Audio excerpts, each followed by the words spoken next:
Sous couvert de lutte contre l'islamisme, les sénateurs LR s'acharnent contre vous devinez quoi, les musulmans.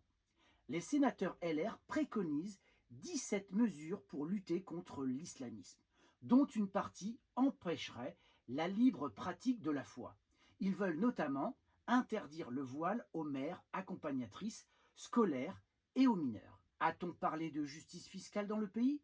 À votre avis? Un peu, c'est visiblement déjà trop pour une droite bien décidée à siffler la fin de la récré en ciblant les musulmans. Elle le fait avec un pavé de 108 pages exposé en exclusivité dans notamment certains magazines comme Le Figaro, intitulé « L'islamisme, obstacle à notre cohésion nationale ».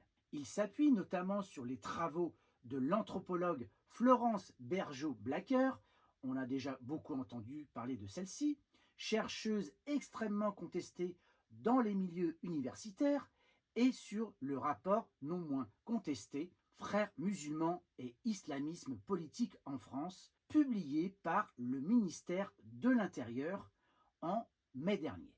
Donc on voit bien que là, il y a vraiment un total acharnement.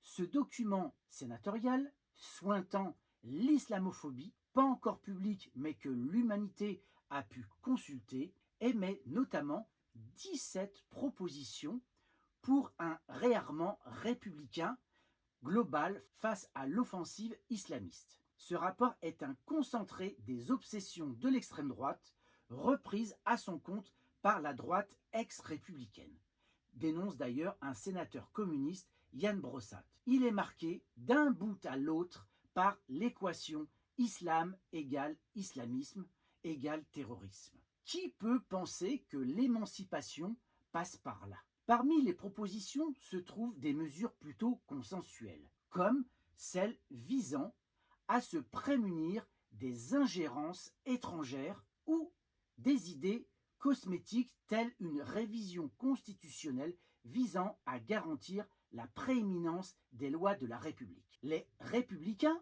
LR, exigent aussi une obligation de neutralité des élus dans l'exercice de leur mandat et l'interdiction du port de signes religieux ostentatoires. Mais rien n'est mentionné sur les crèches que nombre de maires de droite installent dans leur mairie au moment de Noël, ce qui contrevient à la laïcité. En revanche, sous couvert de protection de l'enfance et des femmes, la droite sénatoriale s'applique à stigmatiser davantage les croyants musulmans en allant jusqu'à proposer d'entraver la pratique de leur foi. Elle souhaite notamment l'interdiction du ramadan avant 16 ans et le bannissement du port du voile pour les mères accompagnatrices de sorties scolaires. Ça voudrait dire que dans certains arrondissements de Paris, dans un certain nombre d'écoles, il n'y aura plus de sorties scolaires. La belle affaire, donc, signale et recadre Yann Brossat.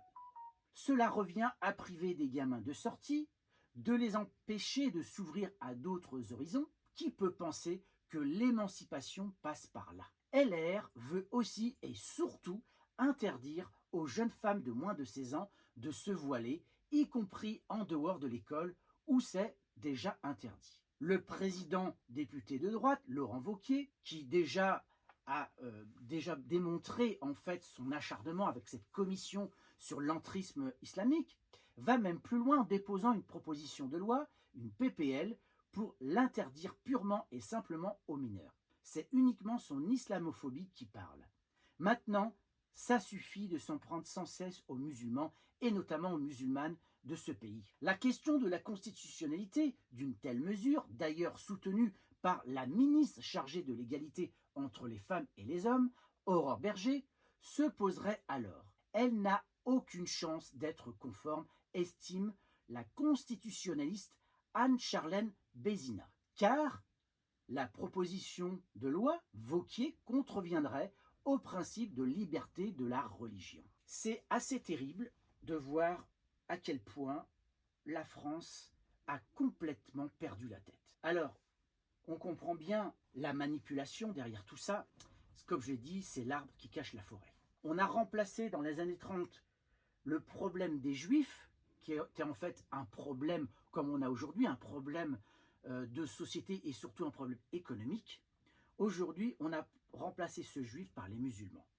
Le musulman, c'est l'arbre qui cache la forêt. Pour ne pas parler du problème principal, c'est de la dette, c'est de nos problèmes économiques, c'est des problèmes sociaux, c'est tout ça. Mais comme les LR, comme l'extrême droite, ne veulent en aucun cas que LFI arrive au pouvoir parce qu'ils savent très bien, et surtout les milliardaires et les plus riches, que si LFI arrive au pouvoir, eh bien, ce sont les riches qui vont trinquer, et ce qui me paraît normal, eh bien, on détourne l'attention avec ce problème de l'islamisme en France. C'est consternant, on arrive avec les mêmes réflexes, les mêmes comportements qu'on a pu avoir dans les années 30. En fait, on n'a rien retenu de l'histoire. Et c'est ça qui est inquiétant dans notre pays. Jusqu'où ça va aller, je l'ignore, mais il va falloir vraiment et sincèrement se réveiller parce que là, on va droit dans le mur.